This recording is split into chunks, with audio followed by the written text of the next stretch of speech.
Welcome back to this news out of Illinois. The family of Sheridan Gorman now speaking out against Illinois Democrats for their clueless, out-of-touch political reaction to the killing of their 18-year-old daughter.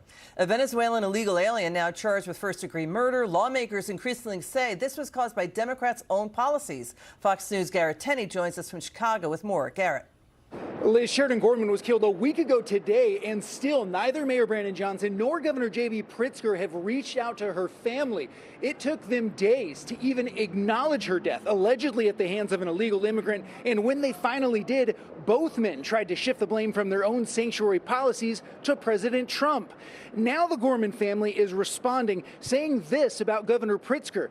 We appreciate that he is now, 5 days after our daughter Sheridan's murder, that he has finally spoken publicly about Sheridan. But Sheridan's death cannot be reduced to a general tragedy, nor can it be explained away by broad references to failures somewhere else. The family also had some strong words for Mayor Johnson, who's facing a lot of criticism, including from some folks in the crowd, for unveiling the city's new snowplow named Abolish ICE less than a week after Sheridan's murder. I want to take this moment to reiterate that Chicago does not want ICE on our streets, in our airports, nor in our city.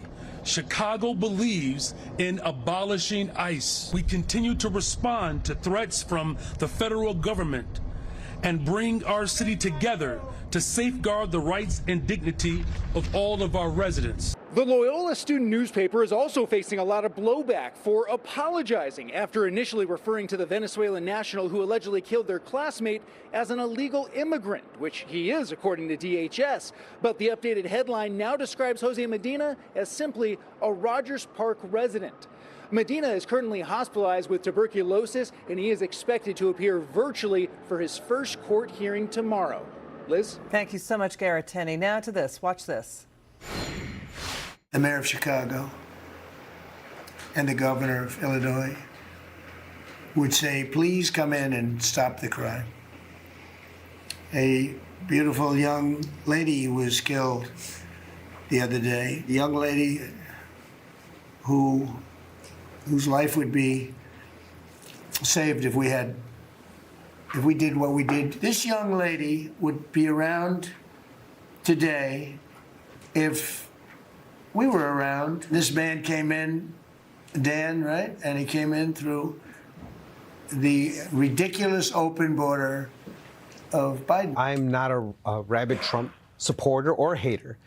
But if you're going to blame the federal government, then blame it where this problem began, which was under the Biden-Harris administration that allowed 15 million people from South America, Central America, and across the oceans to come through our southern borders, manipulate asylum, be poorly vetted, and then scattered to the 7 winds of the United States. There are 2,000 priority targets in the city of Chicago right now who we know are dangers, courtesy of the Biden-Harris administration that vetted them, but we will not allow the Trump administration to remove them simply because we don't want to look as though we're capitulating to him.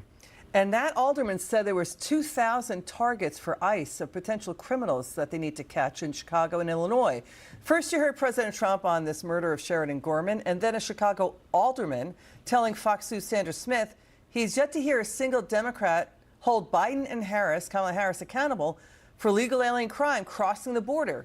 You just heard Illinois Democrats J.B. Pritzker, Mayor Johnson of Chicago, not even talking to the family of Sheridan Gorman. Joining us now, Fox News contributor Joe Concha. We need you on the story. What do you make of this, Joe? So Mayor Johnson has time to display a Chicago abolish ICE snowplow, not calling the family. This is just days after her murder. They didn't even call the family.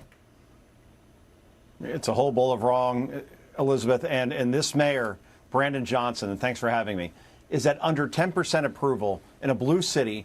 He shows off this, as you said, abolish ICE snowplow just days after a teenager in college, a freshman, Loyola Chicago, good school, was murdered in cold blood by an illegal in his city. And he's showing off a snowplow saying, hey, we're against ICE, the very people that would have expelled this person that killed this poor girl, Sheridan Gorman. I mean, the front door. When does this change? When will Chicago voters and voters in Illinois finally say enough is enough and we need a change in leadership instead of electing far-left liberal Democrats over and over again who are driving this state and this great city of Chicago 6 feet under? The last time, Liz, listen to this, that we've had a Republican mayor in Chicago was 95 years ago, 1931. And until you change that, it's the old definition of insanity, doing the same thing over and over again and expecting a different result. But now we're seeing a mass exodus out of this city to places like Tennessee, Texas, Florida.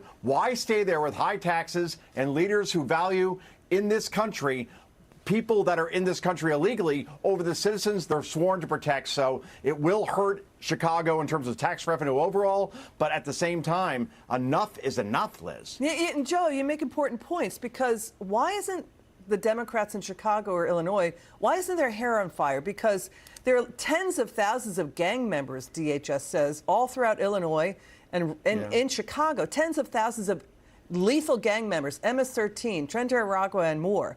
And then this is what former Illinois Governor Rod Blagojevich, he's saying that he thinks the illegal migrant, illegal alien charged with murdering the Chicago area student in cold blood, that it was a part of gang initiation. So why, instead of showing off snowplows with abolish ICE on it, how about having a dragnet task force to stop the gangs in Chicago and Illinois? Well, it's a great point, Liz. And why not take President Trump's actual offer in terms of National Guard? Any resources you need, Trump has said, we will send them to Chicago and Illinois in general to alleviate this problem, eliminate it. But Pritzker doesn't want that because he really, really wants to be president, and therefore opposing Trump is the way you get to a primary and hopefully the nomination if you're Pritzker, who basically looks like Jackie Gleason. I can't get past that. I'm sorry. All right, there you go. Joe Concha, media analyst, so smart. Thank you.